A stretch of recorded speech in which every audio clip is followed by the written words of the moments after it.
Hi, I'm Elaine Harding. Welcome to this Fun Fridays project. I have a drop orb box for Easter. There's quite a lot of scoring, but it gives fabulous results. To make this box, I've actually created my own designer series paper. And this is the Timeless Tulip stamp set, which is bundled with a punch to save you 10%. I've put the code in for the bundle price. They can be purchased separately, but if you want to buy both together, then you will save some money. The punch I'll be using is the classic label punch, Pear Pizzazz, Petal Pink, and So Saffron inks. I'm going to partially stamp this greeting here with just the Happy Easter because the sentiment is just far too long for the box. And for this I need the stamp apparatus. So I've already set it up and I've punched a label with the classic punch. I've also lined up my stamp and set it up and mask the areas I don't want to show, so that's all ready for stamping. The cardstock I'm using is thick basic white. You can make 2 boxes out of 1 sheet. So I'm going to trim it down to 5 3/4 inches by the width of the cardstock, which is 8 1/4. You need some petal pink striped organdy ribbon, say about 6 inches worth, and the gold glitter enamel dots. And we also want a 1-inch square of cardstock to reinforce where you punch the hole for the ribbon to go through. You need to create a 1-inch square template, and then I've drawn a line across each diagonal and used the 1/8 inch circle punch, handheld circle punch, and punched it right in the middle. Mounted my stamps. I only want a very short stem, and the stem on this is quite long, so I've only mounted half of it, and I'll probably just hold it like that when I'm inking it. So let's get started.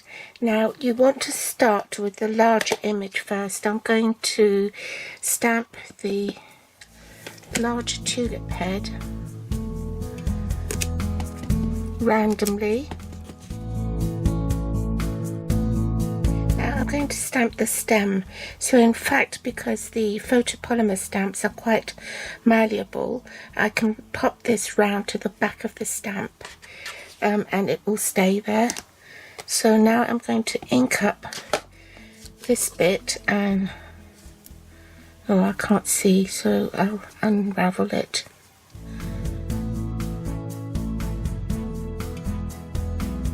Now if you're new to stamping, it's always good to clean your stamp straight after you've used it, so that A, it prevents you from accidentally smudging your work, and B, you might pick up the stamp to stamp another image in a different ink pad, so then you'll contaminate that ink pad, which you don't want to do, or it will come out a funny colour on your project. So now I'm going to stamp this leaf.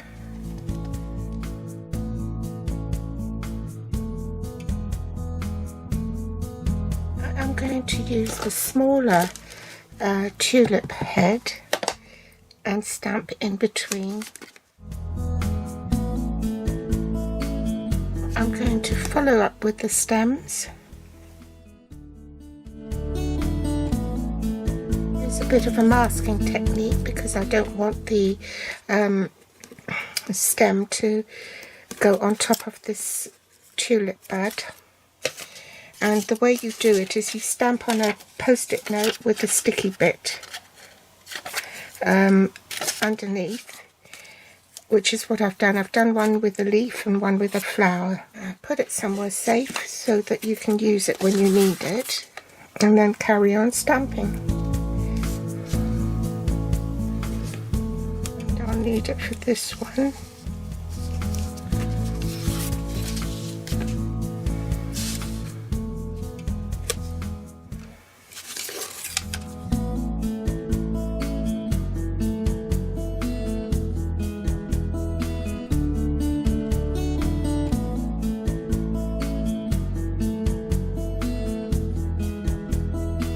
Now comes the fun part. We're going to score. This is my template, and we want to score the short side first. So on the short side you score at 1, 2 and 3 inches, and then rotate it 180 degrees and score it at 1 inch there. So let's do that. So 1, 2, 3, rotate it 180 degrees to the opposite side and score at 1 inch. Then with the long side on top, with the 1 inch score line at the top, you score at 1 inch all the way down, and then at 1.5 inch you only partially score up to the 1 inch mark here, and from the bottom at the 1.5 inch mark up to that score line there. Okay, so partially score at 1.5. Run your stylus at 1.5 down to the bottom and score at 1.5 up to that next score line. Then at 2 inches you score all the way down. 3 inches you skip 1, and then at 3.5 you do your partially scored line again, so up to that first score line there. Then at 3.5 inches you run your stylus all the way down. At 3.5 you score up to the next score line. Then at 4 inches you score all the way down. 5 inches you score all the way down. 5.5 you partially score up to that first score line. Run your stylus down at 5.5, so you can score from 5.5 up to that next bottom score line. You score all the way down at 6, all the way down at 7, then at 7.5 again you partially score up to that first score line, and from the bottom at 7.5 up to the next score line, and then you score all the way down at 8 inches. Now you want to burnish all your score lines. Now with the narrow tab on your right, you want to cut away these 2 little rectangles, okay? And then just miter the edge.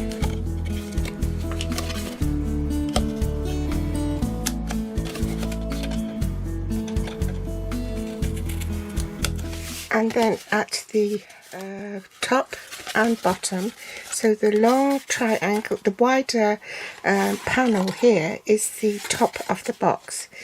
So you want to cut the tabs for all these, alright, top and bottom.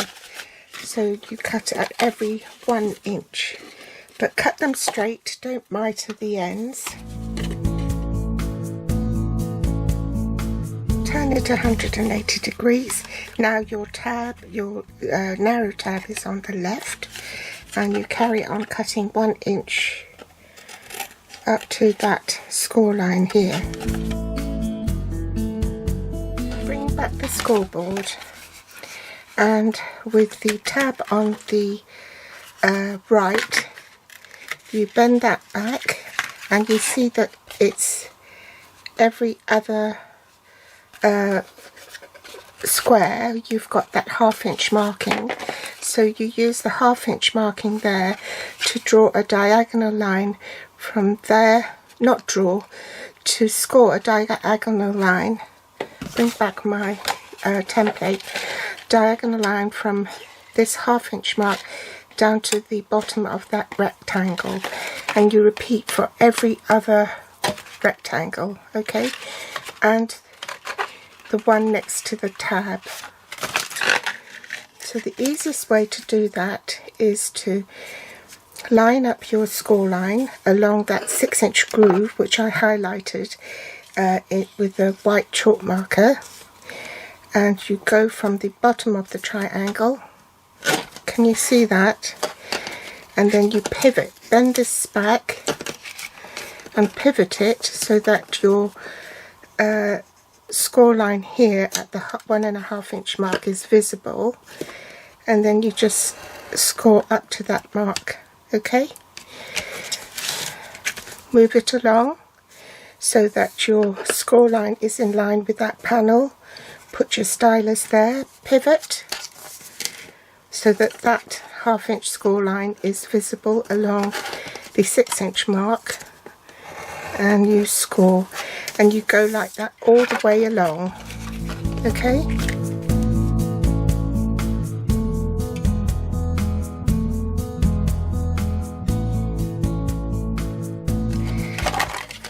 then you repeat, rotate your cardstock 180 degrees, start from here, from that little square, okay, and you pivot until it meets with that line and score. Move it along, find the groove, pivot and score.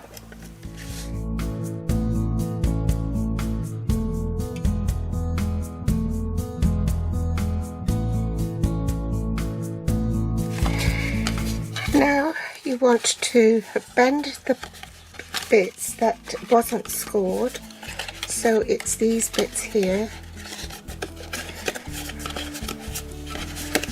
Those are the tabs, okay? And you want to cut off the tabs that have that 1/2 inch score mark.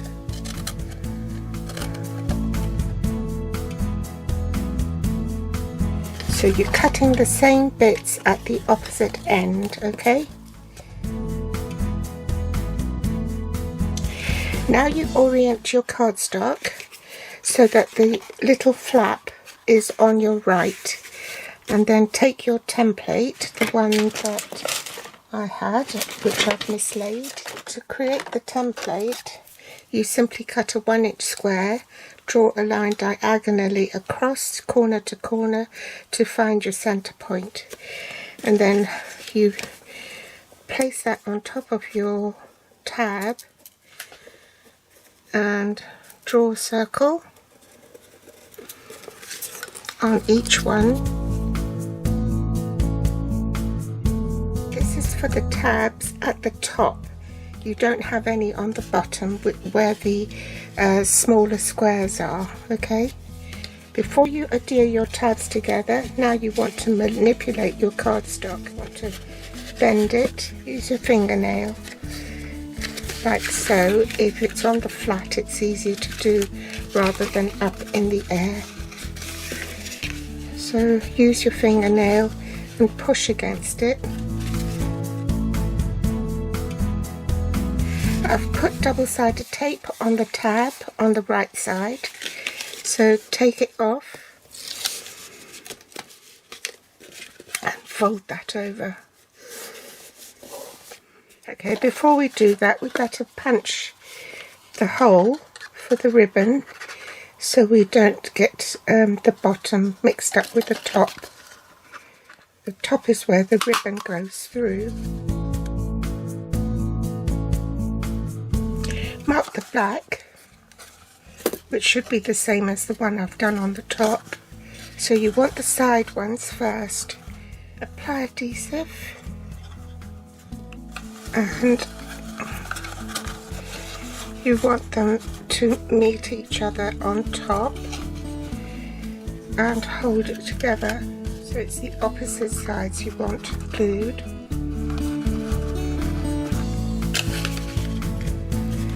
Pop your hand in there to press against it so you know that it's secure.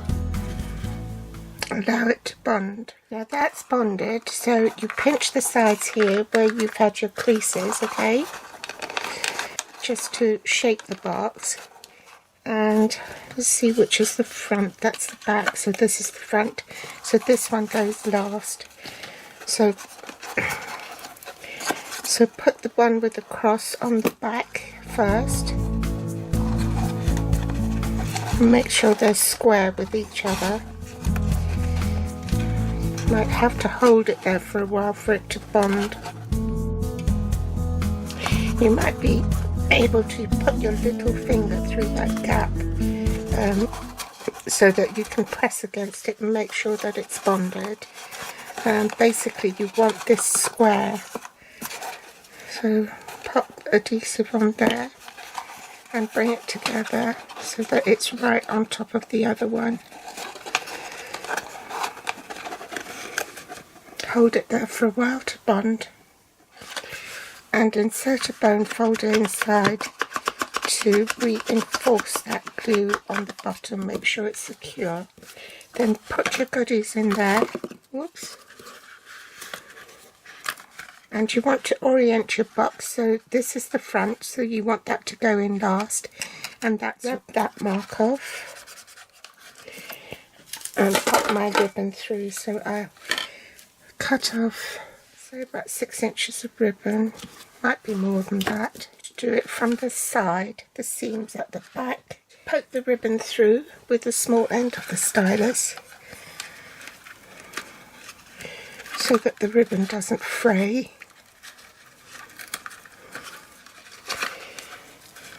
Open up the ribbon, put a glue dot on either end to secure the ribbon.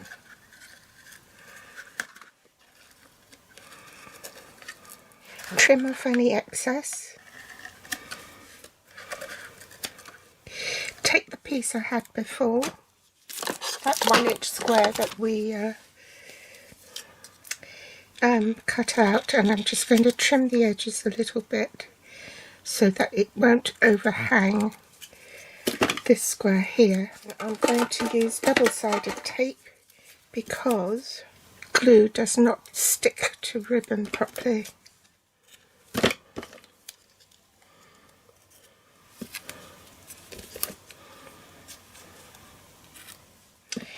Remove the double-sided tape backing paper and then pop that on top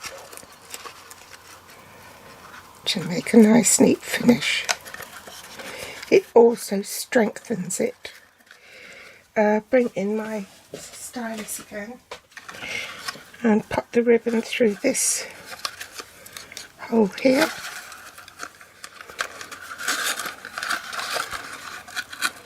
And pull it tight so the squares are overlapping each other right on top of each other. Then you want the one on the back to go first, which is this one.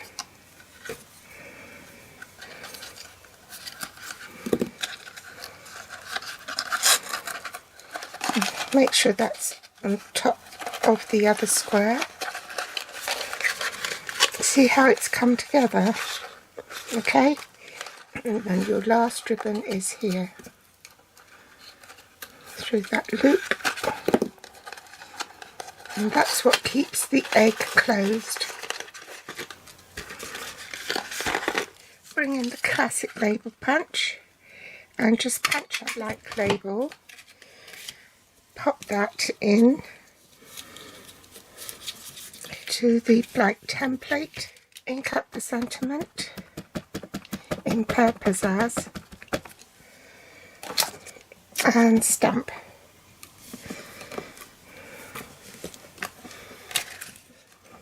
Pop out my sentiment, pop this back in the punch to punch out the tails.